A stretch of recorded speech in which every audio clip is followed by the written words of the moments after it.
elementary school years, I lived in Clear Lake, Iowa. I was born in Des Moines, came back to Des Moines junior high school. But for elementary school, we were in Clear Lake, Iowa. And one of the big celebrations in Clear Lake is the July 4th, right? It was a big deal. I mean, it was big everywhere, but it was big there. The carnival came to town, and the fireworks and all that stuff. And we just really had a lot of fun with the fireworks. The big trucks would roll in, and they'd set up in the big town square and just make it a big deal. So every year, my friends, well, not every year, but the last few years of elementary school, my friend Scott and I would go downtown in the middle of the night, and we'd talk to the guys putting the rides together and say, hey, do you need help putting the rides together? We had heard rumors that they'd pay like $10, to put the rides together, and we thought that was the greatest, deal ever, because, what a 10-year-old doesn't want $10. And so we'd do that. I don't know how many years. We did it a few years. I remember putting the Tilter World together a couple times. We didn't do we did like the lifting. We'd bring the bars and so we didn't do the stuff that required like a whole lot of thought. We were 10, right? But still, we did a lot of work. We worked for hours doing that thing. And as I got older, and I had children of my own and became a parent and all this stuff, I look back and there's two big questions that come into mind, Well, if I was thinking more about it, there'd be more. I'm like, where were my parents? I mean, honestly, this is in the middle of the night. They probably didn't even know. I wish they were alive. I could ask them, like, hey, did you know we put the Tilter World together? I probably went and spent the night at Scott's, and he probably came to my house and spent the night. And we did this for years, I think. I don't know if that's the best environment to send a 10-year-old, at midnight, knocking on truckers' doors saying, hey, dude, you need some help?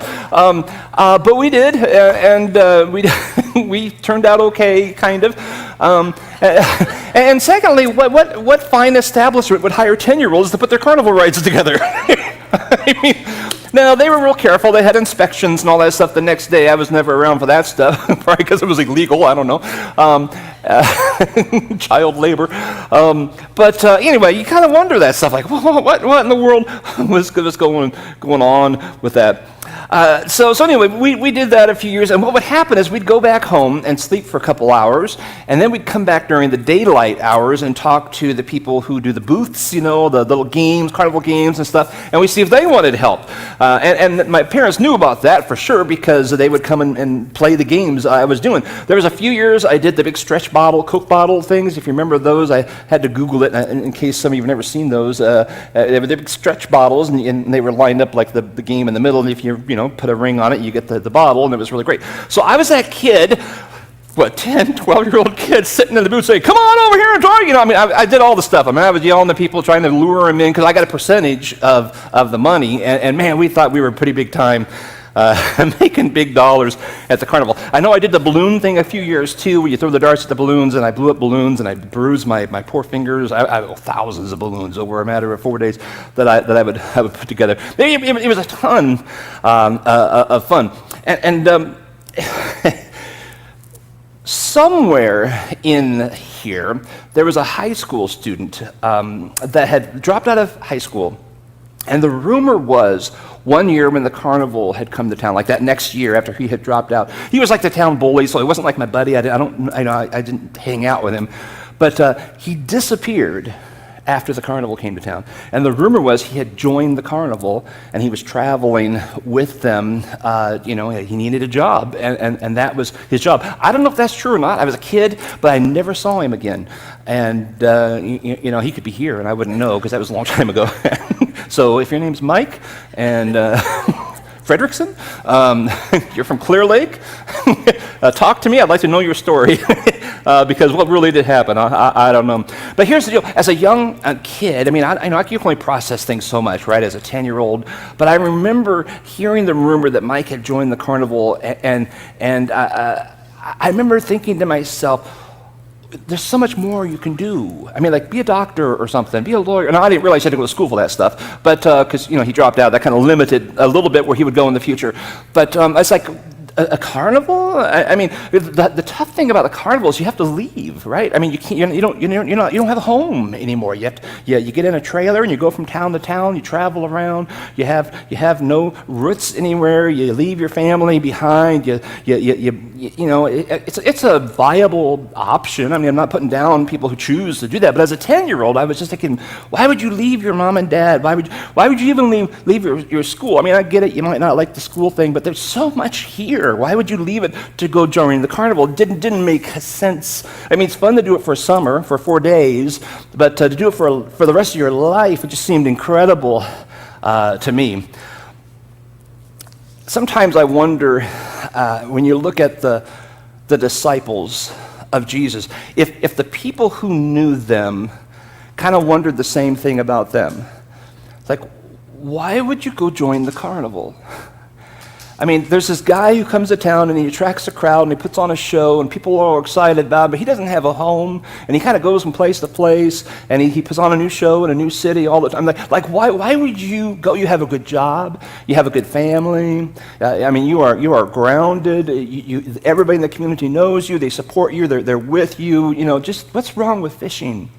Why would you go join the carnival guy and travel with him? And you think about it, this Jesus guy, he wasn't properly trained. It wasn't like he was a legit rabbi. He didn't go through the education that you're supposed to have. He didn't have the right papers on the wall. He didn't follow the right procedures, right? And why would you run after this guy when you had it made already where you were? But to these 12 men, we know them as the disciples, or Jesus called them the apostles as well. There is something compelling enough about Jesus. There is something about Jesus that they felt perfectly, the most logical thing for them to do was to drop everything in their world, everything in their life, quit their jobs, leave their families, leave all the stability, and follow him. These were men that came from a larger group, the crowds that had followed him, that had heard the teaching and had been encountering Jesus for a short time, leading up to this moment when Jesus calls the 12. But there were 12 specific guys that he calls out and says, I want you to follow me, and I want you to go with me wherever I go. Their names are mentioned in Luke 6. In these days, he went out to the mountain to pray. So Jesus has been doing some teaching. He's had many encounters. This isn't the first time he'll see them. Some of the scripture we'll read today. They don't just suddenly just leave out of nothing. They've had encounters with him. And so he goes to the mountain to pray. That night, he continued in prayer to God. This is a big decision. It's a big moment. He's got to narrow it down to 12, right? As verse 13 says, when the day came, he called his disciples and chose from them 12, whom he named apostles. Simon, who he called Peter, Andrew, his brother, and James, and John, and Philip, and Bartholomew, and Matthew, and Thomas, and James, the son of Alphaeus, and Simon, who was called a Zealot, and Judas, the son of James, and Judas Iscariot, who became a traitor. These 12 men, handpicked by Jesus, given this opportunity, follow me. Go with me. We're going to do something that you've never done before. They became his personal disciples. This was not a part-time gig, right? This wasn't, I'll give you a Bible study for an hour or two a week, maybe a little homework on the side. We'll get together once in a while and see how you're doing with it. This was a radical change to their everyday schedule. This is a turning their back completely on their old life. This was a brand new direction for them. They left their family, their friends, their occupation, the business, everything, and they would follow Jesus as far as they knew for the rest of their lives. I mean, it was a big moment for them to say, yeah, I think I'll go ahead and do this. It was a big, big moment for them. And you might wonder, how does one go from being a hard-working, average, just normal guy in the community, living a good life, to I'm going to leave everything behind and follow you? How do you get there? I mean, how did you get there? There's probably a series of conversations, a series of encounters, a series of thoughts, some deep, deep, deep prayer and consideration. We get a few snapshots in Scripture. There's no way we can look comprehensively at the whole thing in the amount of time we have on a Sunday morning, but we get a few little snapshots of how at least some of the disciples interacted with Jesus, some of the encounters they had with Jesus as he was calling them to become disciples. They're scattered throughout the Gospels, Matthew, Mark, Luke, and John, and we'll read three of them today. John chapter 1, This is the seeking process, right? He's had the prayer. He's contemplating who's going to follow, who's going to be the ones. It says the next day Jesus decided to go to Galilee. He found Philip and said to him, "Follow me." Now Philip was from Bethsaida, the city of Andrew and Philip. Philip found Nathanael and said to him, "Hey, we found him of whom Moses and the law and also the prophets wrote, Jesus of Nazareth, the son of Joseph. And we found the Messiah," that's what he's saying. We found the one. This is a big deal. We've been waiting forever for him, and we found him. Now understand, in this time of history, there were lots of people popping up saying, "I'm the one. I'm the Messiah. Follow me. Rome's oppressive. We're going to get the government off our backs. We're going to change everything. I'm the one the Scripture is talking about." So over the couple 300-year period, there were just tons of them that were popping up, and they would start wars, and they'd get taken down. One of the zealots, he was looking for a military leader. They thought Jesus must be the guy, right? So this wasn't uncommon for some guy to pop into town saying, "I'm him. I'm him," and that's who he thinks he's found here. So Nathanael says to Philip, "Can anything good come out of Nazareth?" A little disrespect for Nazareth. It's like, it's a small town. There's not a military training. I mean, what does he know? How can he possibly be the Messiah? Absolutely not. It can't be. And Philip says, "Well, come and see. You need to meet him. And you'll know what I know. Don't just trust me. You come and you check him out yourself." So verse 47, Jesus saw Nathanael coming toward him, and he said to him, "Behold, an Israelite indeed, in whom there is no deceit." That's a pretty big compliment. There's a godly man right here. Now, if you're already a little bit suspicious, you're thinking, here's the salesman dude, carnival guy, coming to town, trying to get me to go with him. He's going to compliment me and butter me up. Nathanael's like, right. Right, And Nathanael says to him, you don't even know me, right? How do you know me? And Jesus answered, "Well, before Philip called you, when you were under the fig tree, I saw you." Now look at the change right here. This little encounter, this one little conversation with Jesus. And Nathanael completely flips around. Nathanael answered him, "Rabbi, you are the Son of God." What? You're a snake oil guy, carnival man, to, oh, whoa, you're the Son of God. Something happened right there. You're the Son of God. You're the King of Israel. And Jesus answered him, "Because I said to you, I saw you under the fig tree, do you believe? You'll see greater things than these." And he said to him, "Truly, I say to you, you'll see heaven open and the angels of God ascending and descending on the Son of Man." So Jesus sees Philip, says, "Follow me." Philip's like, "Yeah, I'm in. Let me get Nathanael. He needs to meet you too." And we don't know the whole conversation. We don't know how many times Jesus had met Philip up to this point. We don't know how many times they've spoken. We don't know how many times Philip heard him teach. But Philip decides he wants to follow Jesus. He runs to tell Nathanael, "You got to meet him. I'm leaving town. I'm joining the carnival. You got to meet this guy before I go. It's important for you to know this." And Nathanael is less impressed than impressed. Like, whatever. It's from Nazareth. I mean, whatever. It's a way of saying, "What are you doing, dude? Joining the carnival?" I mean, that's how impressed he was with what Philip was doing. Don't waste your time. Don't throw your life away. You're so silly. But Philip's ready to change his whole life for Jesus. So Nathanael's going to meet him. I don't know, maybe to talk him out of it, maybe to confront him, maybe to ask him some big questions like, "Hey, this guy has a job. He has a life. Don't mess with him." That could be I don't know. But Jesus sees Nathanael and says, "Here's a godly guy. There's a godly guy." To which, again, Nathanael, "Well, you don't know me. What are you talking about?" And I love this, "But I saw you under the fig tree." Now, here's the interesting thing. Nobody knows what that means. I mean, they know that it means they saw him by a fig tree. Nobody knows what this fig tree was. Nobody knows what he was doing or who he was talking to or what was going on underneath the fig tree. Maybe it was like a secret hideout. Maybe that's just, hey, if he wants to get alone once in a while, he just hangs out by his favorite fig tree. I mean, it could be that. Maybe it was one of those moments where Nathanael had one of those heart-to-hearts. You ever have a heart-to-heart with God and you're just like, "God, man, I believe you. Help me believe you. Can you show me something?" It could be one of those heart-to-heart type things. Or it could have been one of those, I've had these where, "God, I will do anything you want, anything. I don't care what you ask me to do. I'm just in. You're my God, and I'm your servant. I'm under you. You just tell me whatever it is, and I'll do." Maybe he had one of those. We don't know. We honestly don't know. But I do know if I had one of those conversations, our last series we were talking about worship. If I had one of those moments in my dorm room and I was praising, I was worshiping, I was praying, and I was looking for direction, saying, God, I'll do anything you want, anything at all, anything.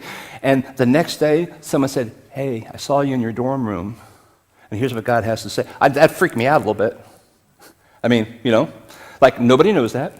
Nobody knows that conversation. What do you talk about? I think that's kind of what happened here. When we moved, as adults, Cheryl and I, when we moved from Des Moines, our first church, to Atlantic, it was kind of a similar thing. We had kind of come to that conversation. We'd been at a church for 6 years, and I was through college, and it was a very small church, and they just couldn't support a full-time family. We were ready to have a family. I mean, we're months away from a family now, and we just finally made a conscious decision. You know what? It probably is time. We hate to do this, but the church was even encouraged us. You're going to have a family. You guys really need to, we can't afford you. And so we decided, okay. Like, we had this private conversation, and like 3 days later, we get this phone call. Hey, this is Dick Meyer from Atlantic, Iowa. Here, you're looking for a church. And I kind of look over, like, what? I mean, that kind of freaked us out. It got our attention enough to go, okay, we need to at least investigate this. We knew nothing about Atlantic. We'd been there once for a concert. Other than that, like, we knew nothing about Atlantic. We ended up living there 11 years, and we only came back to start a church. But it was like, we wouldn't have even pursued that if that, like, whoa, moment was like, hey, we heard you're looking for a church. Well, we haven't told anyone. That's weird, and we figured there was some God element involved there, and that caused us to change our direction, because we were going to go nowhere smaller. We were going to go like to Texas. We were going to go to the big city. We were going to go to Houston or something, in our conversations. And we went to a small little town, totally opposite of what we were planning. But God got our attention. Hey, I saw you under the fig tree. What? I think that's kind of that's just my projecting on the situation. We just don't know. I'm 100% for sure, but I think that's probably what's going on here. Yeah, I know about the fig tree. Whatever it was, whatever the situation was, it impressed Nathanael enough that he makes 3 huge statements. First, he calls him rabbi. That implies the proper training and the proper that implies like you're a big-time teacher. You're not just a really good teacher, you're a rabbi. He calls him rabbi. That is monster. He says, oh, you're the Son of God. You don't go around just calling people the Son of God. You're deity. You are a person of biblical proportions, is what he says. And you're the King of Israel. Something happened in that encounter with Jesus when Jesus says, yeah, I saw you by the fig tree. That completely changed Nathanael, and he was 100% in. Those are all drop mic moments. Rabbi, King of Israel, Son of God, big moments. I thought you were the carnival dude. You turned out to be exactly different. Son of God, highest ranking teacher on the planet, king. That's quite a turnaround from a simple encounter with Jesus. And Nathanael believes these 3 statements so much that he ends up leaving his family and his home and his career, his job, whatever it is he's doing, to follow Jesus full time for the rest of his life. Crazy. That's a crazy encounter. That's just 2 of the 12 disciples. Here's 4 more, and that's all we'll look at it as far as their specific stories today. Matthew chapter 4, verse 18, while walking by the Sea of Galilee, he saw 2 brothers, Simon, who's called Peter, Andrew, his brother, casting a net into the sea, for they were fishermen. And he said to them, follow me, I'll make you fishers of men. Immediately, they left their nets and followed him. Going on from there, he saw 2 other brothers, James, the son of Zebedee, and John, his brother, in the boat with Zebedee, their father, mending their nets. And he called them. Immediately, they left the boat and their father and followed him. Now, this is not just a couple guys hanging out by the lake, drinking an adult beverage, throwing lines in the water to see what happens. They're clocked in. They're at work. This is their business. This is the family business. This is what they do. It's what they do for a living, right? They're on the time clock. The dad has spent years molding his sons for this moment when they're adults to take over the family business and to lead the thing. They are fully engaged in the task at hand. That's how it worked back then. You learn a trade and you do it for life. You don't get bored and just go to school and say, I'm going to try something different now, or you don't decide to get a midlife crisis and have a second or third or fourth career. They say we have multiple careers these days. It wasn't like that then. You're born into a fisherman family, you fish. That's what you do. If you're born into a carpenter's family, you learn how to make things, and you just do that the rest of your life. Shepherds learn from childhood how to watch sheep, and they never stop. That's just society. That's how it worked at that time. But Jesus walks up to the shore and says, you want to fish? I'll give you something to fish for. How about become fishers of men? Come on, follow me. And they just go. Again, this isn't like the first time they ever saw him. They'd had encounters. We don't know what those looked like and what they all sounded like. You can kind of piece it together as you read through, but it's quite an interesting timeline to try to put that together. But he invites them, and they say, yes, we'll come. They leave any security they ever had. They live the family business. They follow Jesus. Sometime later, well into the ministry now, all 12 are there. They're doing the Jesus thing. They're having a conversation with Jesus, and this is, like I said, they're well established in their new life now, where they had to lift everything behind, and Jesus has a conversation. We're not going to read the whole conversation because it really has nothing to do with what we're talking about, but there's one little sliver of the conversation where Peter acknowledges this radical change that the whole group had gone through. In Matthew 19:27, he says, see, we've left everything and we followed you. You realize I could be fishing right now. You realize I could be running the family business right now. We left everything and we followed you. And a couple of verses later, Jesus responds, oh, everyone who's left houses or brothers or sisters or father or mother or children or lands for my name's sake will receive 100-fold and will inherit eternal life.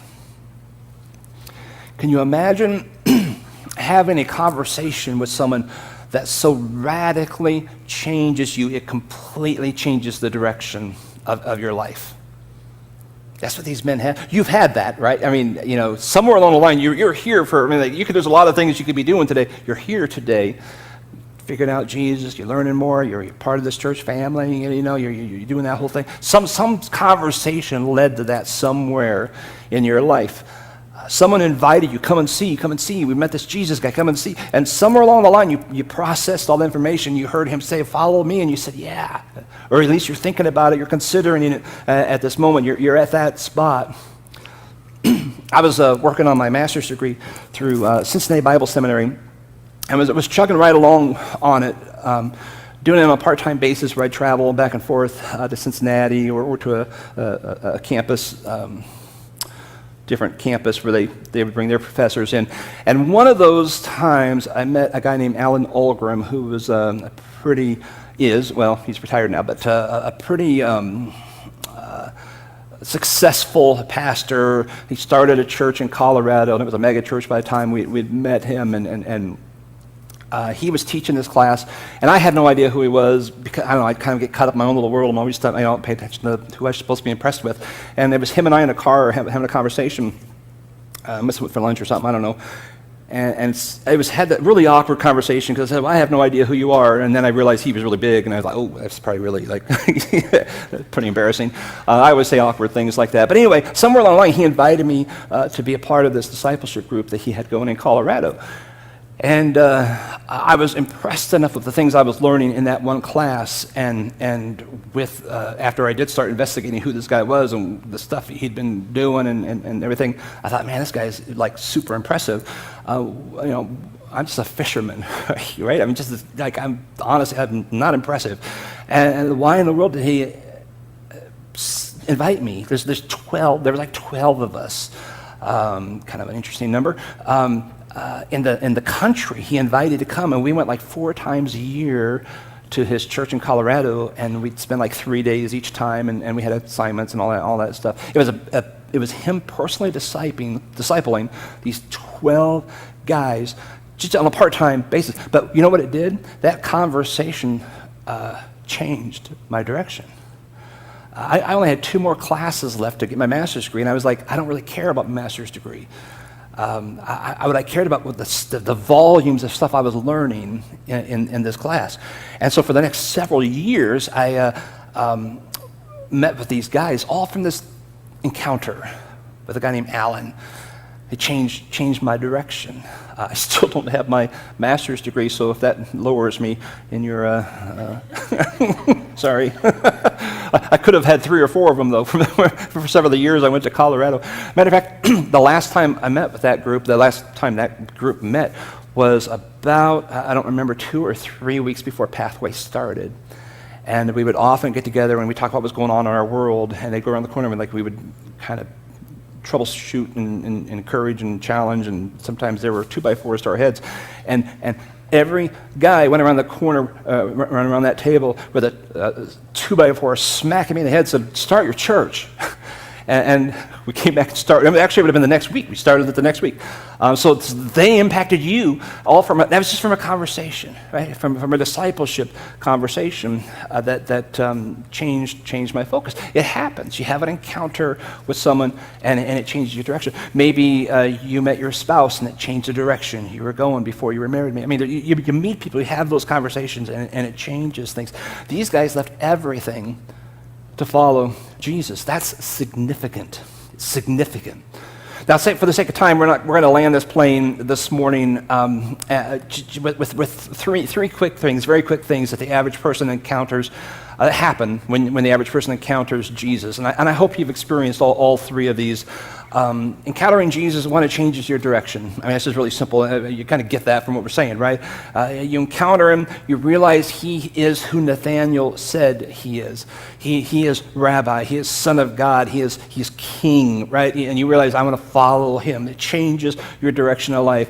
You can't help but change your direction. You stop living for you and you start living for him. You start reading his word and his book and his story, and you find out what he wants from you, and you say, yes, whatever you say, yes, yes, yes. You say it, I will do it. Just that simple. And it changes a lot of things about your life, especially in the beginning of your life. But I've been doing this for, I don't know, however many years, 40 years following Jesus, and I'm still changing stuff because I'm still working on stuff. I'm still figuring it out, and because I think I have it all figured out, and I find out I don't, because I have a king, I have a God, and he's the one who rules over me. So when he says jump, I just jump. When he says change, I change. It will change your direction in life. It changes everything about the focus from being on you to the focus being on him. Secondly, it changes your priorities. You can't help but flip things upside down. You have this set of priorities that you do things right now, whatever your priorities are.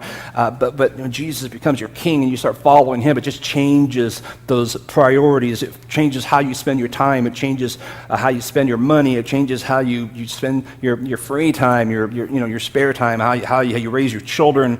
I mean, it's just everything. Whatever you do, prioritize things, whether you do it consciously or not, you subconsciously prioritize. When you start following Jesus, it changes your priorities. And then thirdly, it changes your whole life. It changes life. He's the first thing you think about when you wake up in the morning.